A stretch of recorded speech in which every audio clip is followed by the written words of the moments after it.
Hello guys, how are you today? So today I'll be explaining the chemistry AMS of term 2 week 11. So let us start with the first question. Which of the following equations represents the complete, pay attention, complete combustion of C2H6? All you need to know, when it is a complete combustion, it will have a product being CO2. Whereas when they tell you incomplete, it will have a product being carbon monoxide. Now here, you have to look and see which ones are balanced. It's not really about any memorization, it's just about looking which one is being balanced. So you can check yourself and you can see which ones are being balanced. So in this case, let me do the first one because it is the correct option, but I will explain to you what we mean by balanced. So there should be the same number of carbons on both sides. So we should have a reactant side and a products side. So on the reactant side, how many carbons do we have? We have 2 times 2 carbons because we have 2 being the coefficient and 2 being the suffix. So we have 2 times 2 carbons being 4 carbons, okay? Whereas if we move to the products, we are directly given 4 as the coefficient and 1 as the suffix. So 4 times 1, that is also 4 carbons. We move on to the hydrogens. How many hydrogens do we have on the reactant side? We have 2 times 6 hydrogens. So 2 is the coefficient, 6 is the suffix. So 2 times 6 is 12. So we have 12 hydrogens on the reactant side. Whereas on the product side, to find how many hydrogens we have, we're going to take it from over here. It's going to be 6 times 2 hydrogens, so 12. Now, finally, for the oxygens, we can check on the reactant side. We have 7 times 2 oxygen, so it is gonna be 14 oxygen. And now on the product side, they are distributed in different places. Look how we will deal with it. We have 4 times 2 oxygen, so it is 8, plus 6 times 1 oxygen, so it is 6. So 8 plus 6 together, you are gonna get 14. So yes, definitely the first one is balanced, so we are definitely gonna choose it. The rest, as you know, they're not gonna be balanced, so you could check it for yourself and you will see that the first one is the option. We will move on to question number 2. What are the reactants in an esterification reaction? An esterification reaction, very simply, it is what? It is an organic acid, okay, like a carboxylic acid, for example, plus alcohol, and it will form what? It will form an ester bond, or not an ester bond, sorry, an ester, which is just like what they want us to know. It's an ester plus water, which is H2O. All you need to know is that the reactants in esterification are organic acid and alcohol. The products are ester and water. So very simply, the reactants in esterification reaction is organic acid and alcohol. We move on to question number 3. How are alkenes produced? They are produced in 2 main ways. The first way is by breaking long chains of alkanes. So very simply, you break a very, very long chain of an alkene and you will get an alkene. Or you could dehydrate alcohol. So dehydration of alcohols.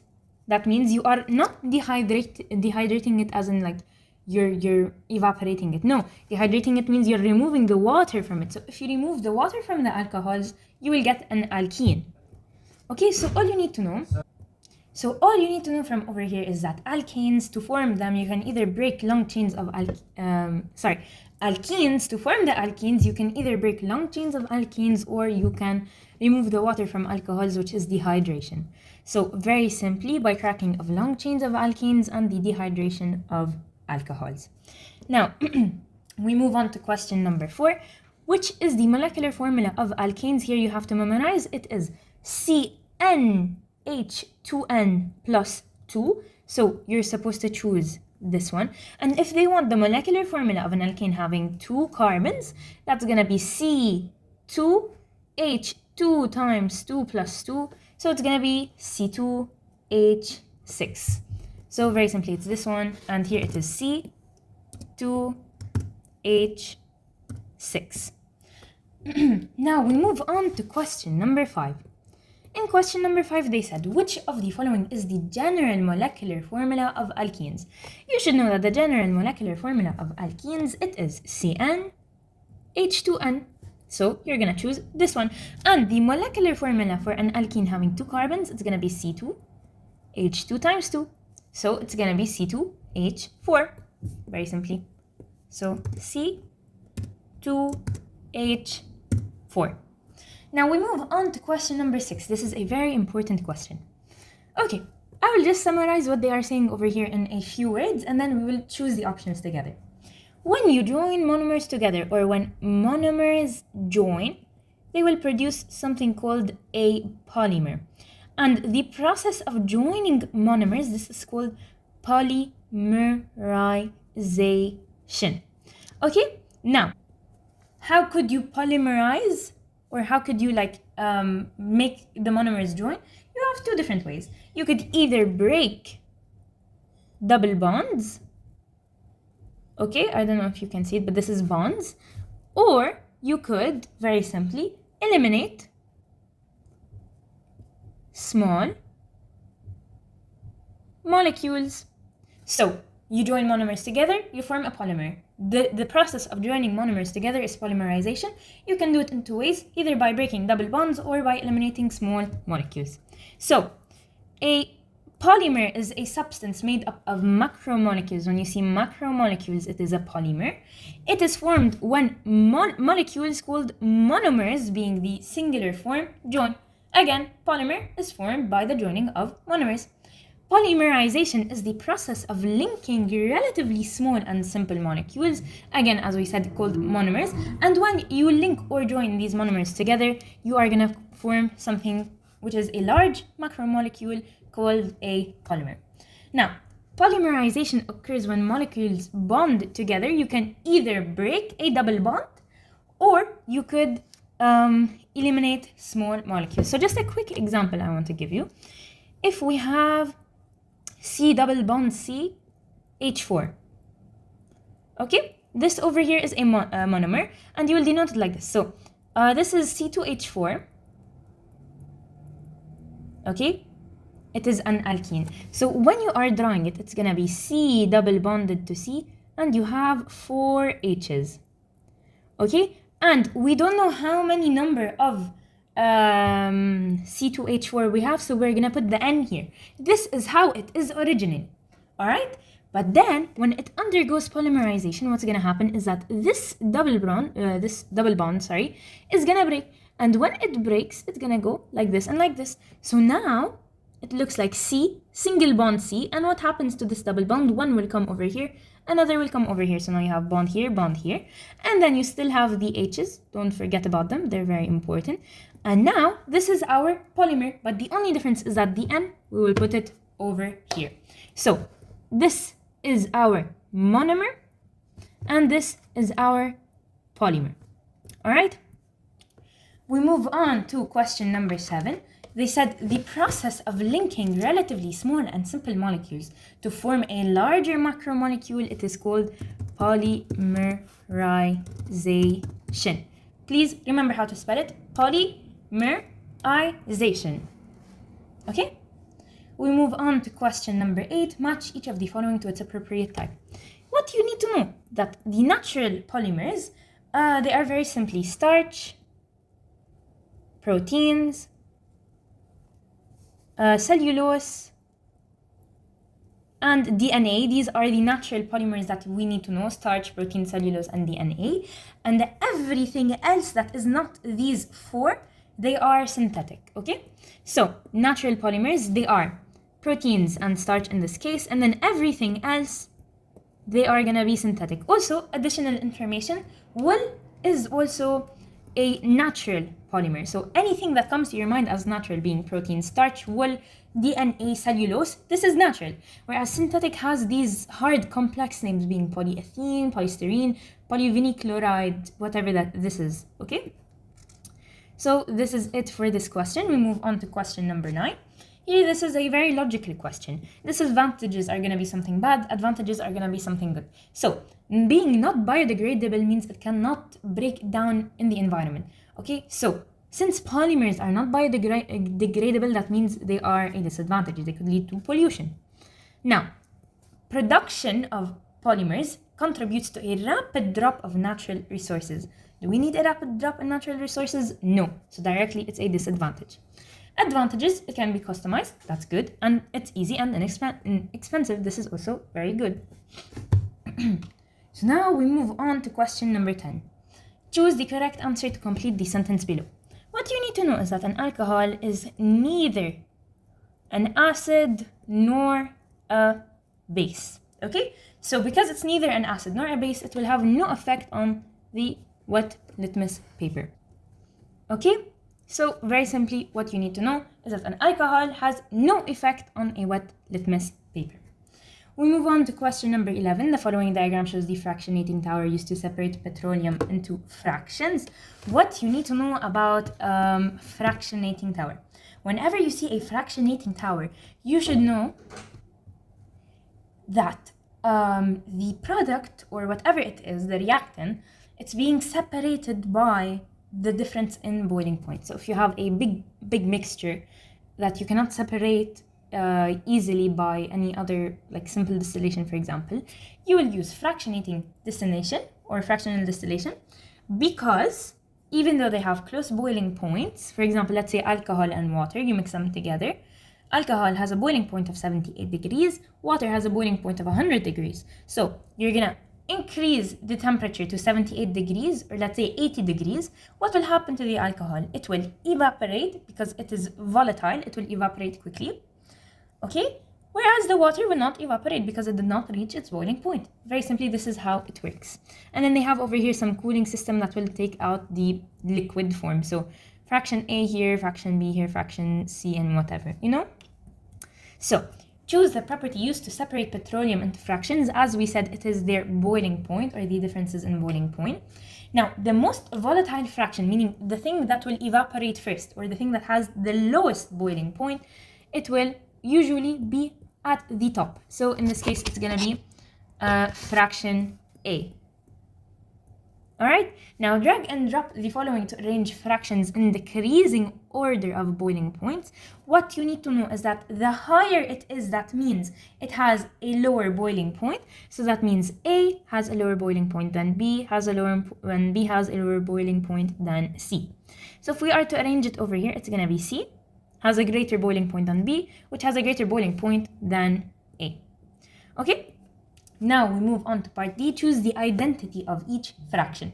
Here, this is where your memorization comes in. You should know that petroleum gas is the most volatile, so it's supposed to be in the highest fraction, which is fraction A, petroleum gas. Then, after it comes gasoline, because gasoline is less volatile, but it's still very volatile. Then after it comes lubricating oil. Then after it comes bitumen. So remember, petroleum gas, gasoline, lubricating oil, and bitumen. We move on to question number 12. So tetrafluoroethene of the following structural formula undergoes polymerization, forming the polymer Teflon. Before I start, I would just like to summarize very quickly. Polymerization, we said, it is the process of joining the monomers together to form a big polymer. And we said it could be either done by breaking the double bonds or by the elimination of small molecules. So for example, here it is a double bond. So the double bond is going to break here and here. So now it was originally like this. It is going to become C, single bond C, and there is bond here, bond here. And don't forget about the F's, they are going to stay here. Okay? And then you have the brackets and the N over here. So very simply, this is what happens during polymerization. So give the name of the type of polymerization ethene undergoes. Because you are breaking the double bond, then this is an addition polymerization. So addition polymerization. Okay? So you're breaking the double bonds. That means you are forming two new bonds on C here and C here. So you will be able to add different monomers. So this is addition polymerization. Just remember, breaking of double bond is additional, or not additional, addition polymerization. Now give the chemical name of the polymer Teflon. You should know that this is what? This is tetrafluoroethene. So, because it is a polymer, the only thing we're gonna do is put poly and the name of the monomer, which was tetrafluoro. I don't know how to write it. Let's just say it's like this, ethene. So let me just copy it, fluoroethene, tetrafluoroethene. Okay, so the chemical name is gonna be poly because it's a polymer, then tetrafluoroethene.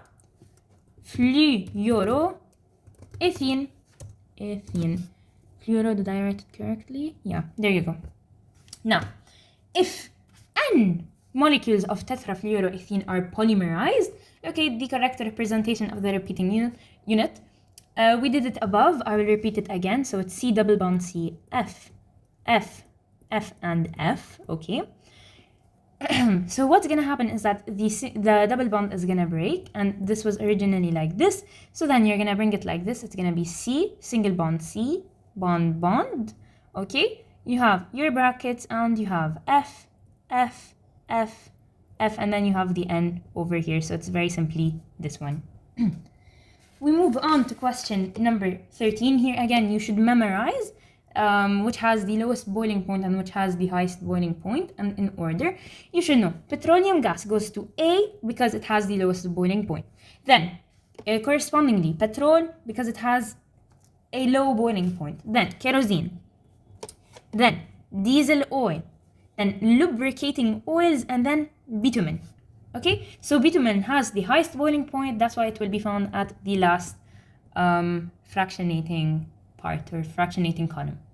Okay, we move on to question number 14. The above reaction is a what reaction? How can we know what type of reaction this is? You need to know, first of all, we had originally in the reactants,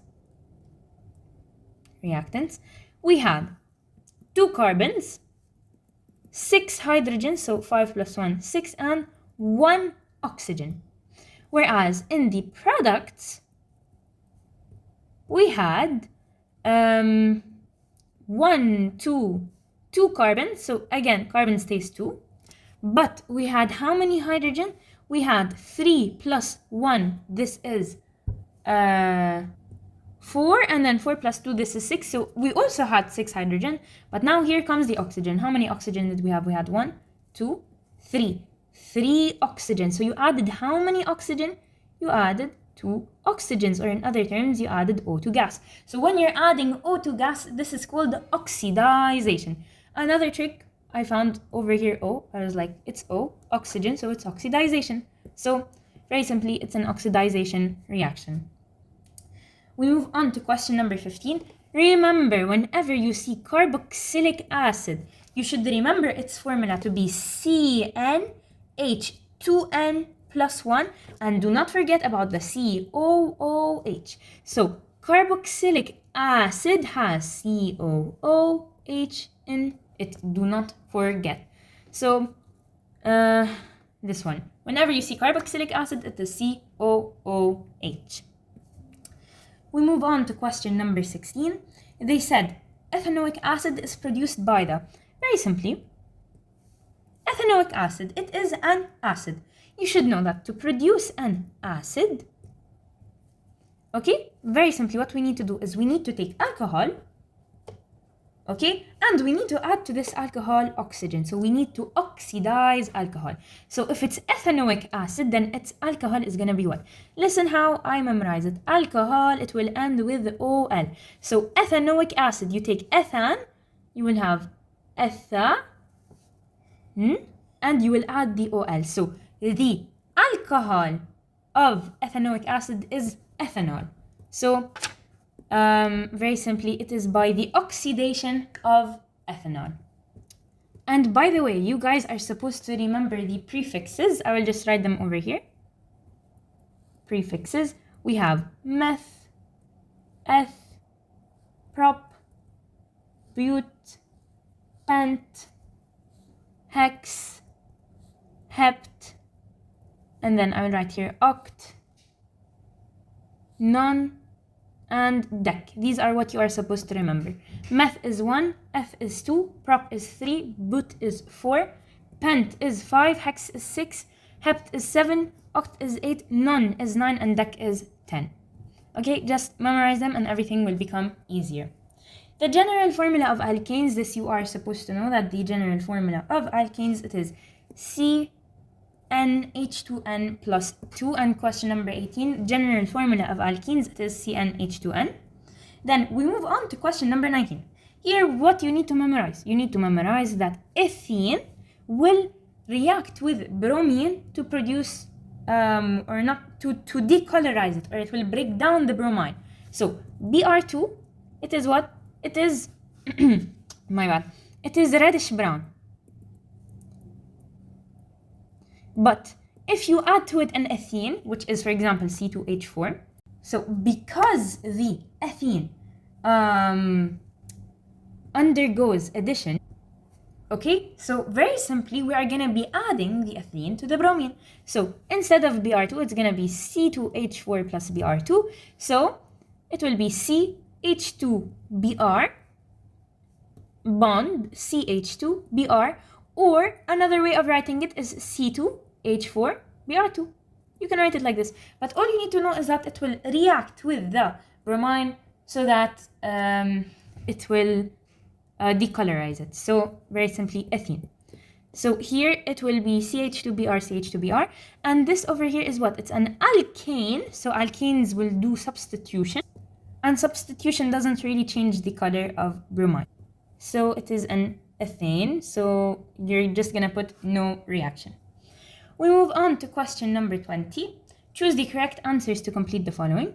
The reaction between methane and chlorine can be speeded up. This is very simple. You should know that light, UV light, is a catalyst for the reaction between an alkane and chlorine or whatever it is, okay? So this reaction is called a substitution reaction. You should know that alkane, okay, it undergoes substitution. And then alkene, it undergoes addition. Keep this in mind. Substitution, you are substituting the elements, and addition, you are just adding them together. So because chlorine takes the place of what? Takes the place of a hydrogen atom, because methane, which is CH4, okay, it is drawn like this. C single bond H, single bond H, single bond H, single bond H, like this. So if you add to it Cl2, what's gonna happen? One of the possible things that could happen is that the Cl could take the place of one H. So it could be C, Cl, H, H, H. Another thing that could happen, another thing that could possibly happen, oh, sorry, and I forgot to write the product. The product would be HCl. In all cases, no matter the case, the product, one of the products is gonna be HCl. So HCl is a definite option. Then another option is gonna be C, and then two Cl's took the place of two hydrogens, but the product is gonna remain HCl. So it's Cl taking the place of two hydrogens, and then it's H here and H here. So here it is 2HCl. This is how it goes. And then another possibility is that Cl will take three hydrogens. So then it would be 3HCl, another product. And then finally, the last thing that could possibly happen is that it takes the place of all the hydrogens, and the other product would be 4HCl. So very simply, this is it. All you need to know is that the chlorine could replace the hydrogen. Okay, so let's choose the options. And HCl is a definite product. Hydrogen gas will never form, and the chlorine will never take place of the carbon. We move on to question number 21. Ethene C2H4 has the following structural formula. So C2H4, it is what? It is an alkene.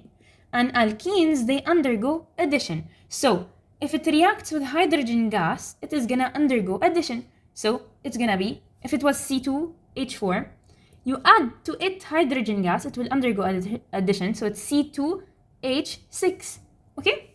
So it is an addition. So because it's addition, it became C2H6 because it took in the hydrogen. Now C2H6, it is an alkane, okay? And alkanes, they are saturated hydrocarbons, meaning they only have single bonds.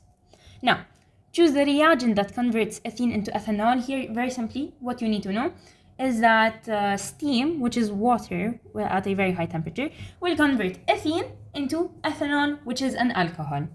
Okay? Now, ethene reacts readily with Cl2 gas at a room temperature. Locate the product of the reaction between ethene and chlorine. We know ethene, it is C2H4. So if you were to draw it, it's C double bond C, H, H, H, H. Now because it is an alkane, not an alkane, sorry, an alkene, it will undergo addition. So it will break the double bond. It will be C single bond C, bond here, and then you have H, H, H, and H. Because it's reacting with Cl2, you're gonna have a Cl here and a Cl here. So very simply, our answer is this one over here.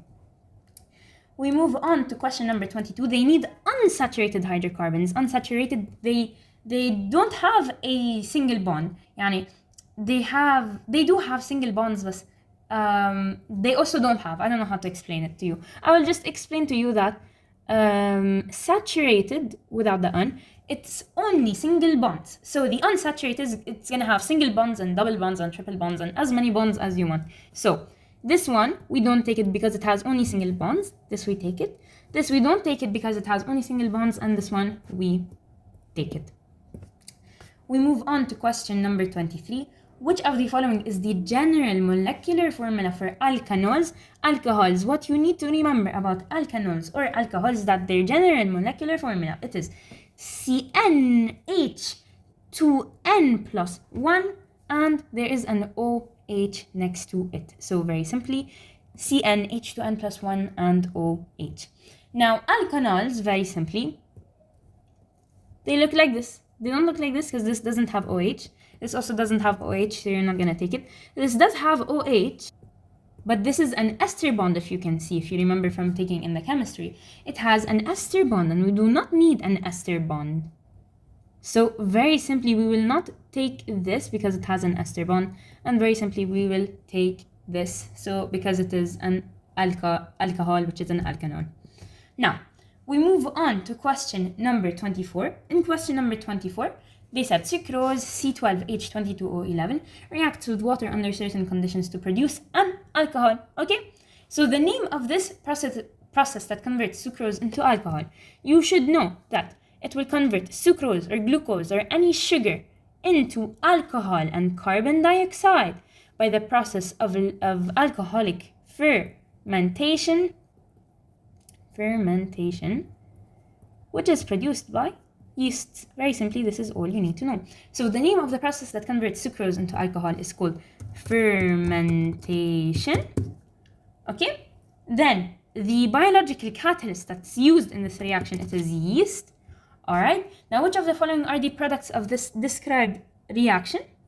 It's gonna produce a sugar, and it's gonna produce it's gonna produce an alcohol and carbon dioxide. So look what happens. C12H22O11. It will produce what? It will produce a carbon dioxide, which is CO2. We don't know how much CO2, plus an alcohol. And we learned in the previous question that alcohols or alkanols, their equation is CnH2n plus 1 OH. Okay? So very simply, we will come over here. This one, is it an alcohol? You should know that this is not an alcohol, this is sugar, okay? It will not produce O2, it will produce an alcohol. This has OH, and its equation is CnH2n plus 1 OH. It does not produce this, and it produces carbon dioxide. So these are the two products.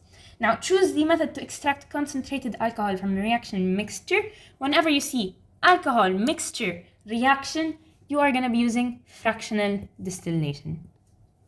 Now we move on to question number 25.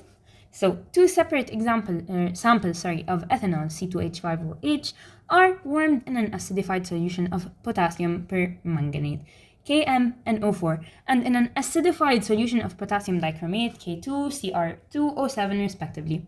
The two reactions form the same product and can be represented by the following equation. As you remember, when an alcohol will undergo oxidization, it will produce a product which is an ester with water. This is very simply what you need to know. Alcohol undergoes oxidization. It will produce an ester and water. So, because you see the O, this is oxidization directly. The chemical formula for product X, what will it be? Very simply, what you need to know is that on the reactants, there will be the same elements as in the products. So, in the reactants, except in that we added O2, which is oxygen gas, okay?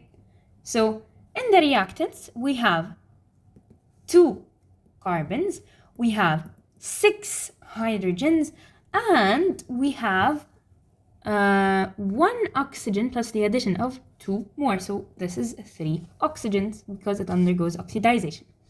Now in the products, we have H2O. So C, it needs to stay 2C. The hydrogen needs to stay as 6 hydrogen, and the oxygen needs to stay as 3. Respectively, what do we have? We have that we don't have any carbons, so in product X, it's supposed to have 2 carbons. We have 2 hydrogens, so in product X, it's going to be 6 minus 2, which is 4 hydrogens, and we have 1 oxygen, so in product X, it's going to be 2 oxygens.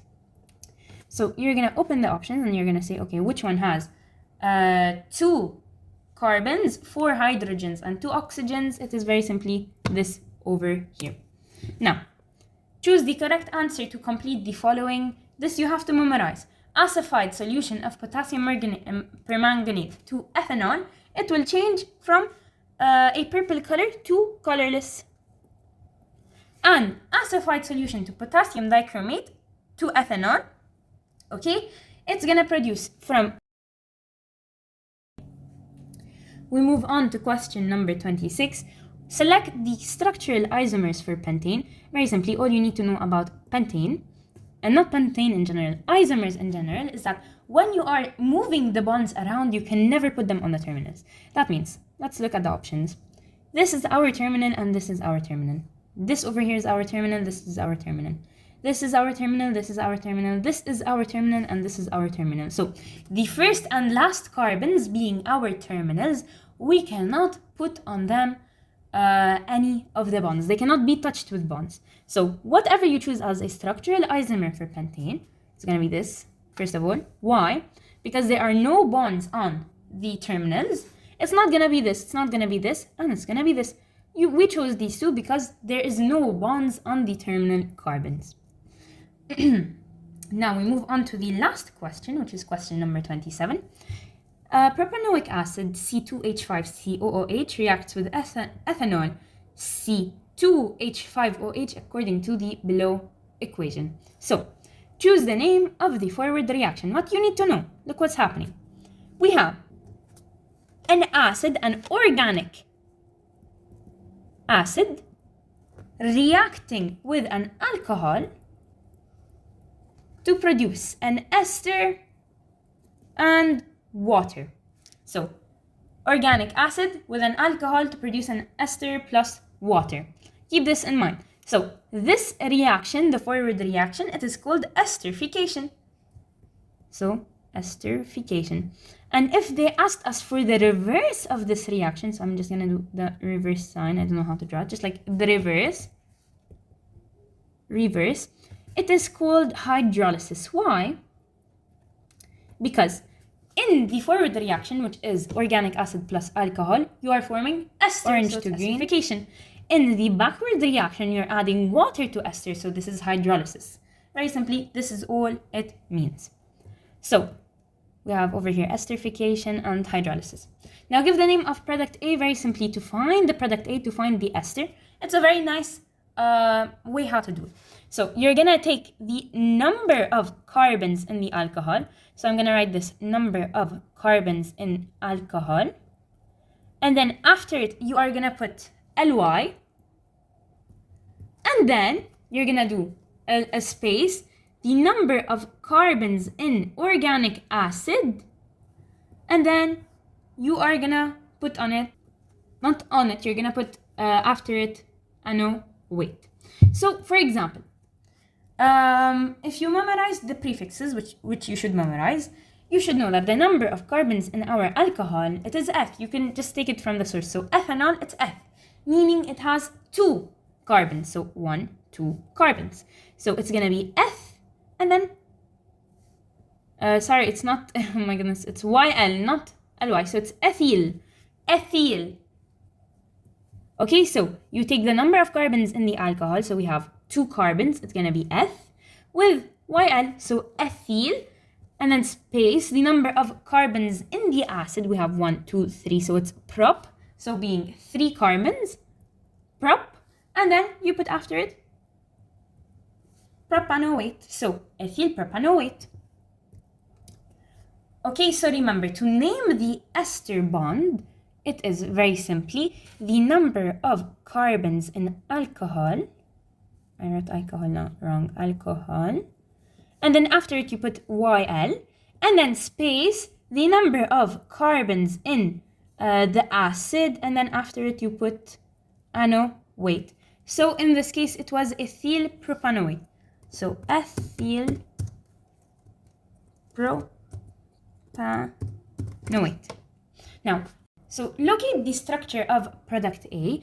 Very simply, to locate its structure, what we need to know is that, again, we said it is what? It is ethyl propanoate. We will start with the propanoate, or whatever is last. So how many carbons does it have? It has 3 carbons, because this is the ester bond, or the thing that's bonded first to the ester. So we're going to start with the propanoate. So it has 3 carbons. We're going to start with 1, 2, 3 carbons. So we're going to take this. So this is an option, first of all. This is not an option, and this is not an option. Why? Because they do not contain the ester bonds. If you remember, the ester bonds look like this. Okay, so we need these ester bonds to look like this, because this is esterification. We need these ester bonds. All right, so we are going to choose this one. Why? Because as we said, we are going to start with the propanoate, because it's the first thing connected to the ester bond. So definitely this is going to be wrong, and we're left with this option. So they want us to find the name of the carboxylic acid and alcohol that react together to form compound B, which is C5H10O2. All you need to know about this, okay, is that you have to work on the number of carbons. So you will take the prefixes and you will add them. If they are not equal to 5 carbons, then it's not the one we're looking for. If they're equal to 5 carbons, then it's the one we're looking for. So meth is 1. It's 1 plus prop, which is 3. It's 4. We do not need 4, so we're gonna forget about this one. Then butonic acid, it is 4 plus ethanol, which is 2, so it's 6. We don't need it, so we're gonna remove it. Ethanoic acid, which is 2 plus prop, which is 3, so we get 5. This is a possible option. And finally, ethanoic acid, which is 2 plus methanol, which is 1. It's 3. We don't need it, so we don't take it. So very simply, our answer is part C. So let's submit, and hopefully we don't have any mistakes.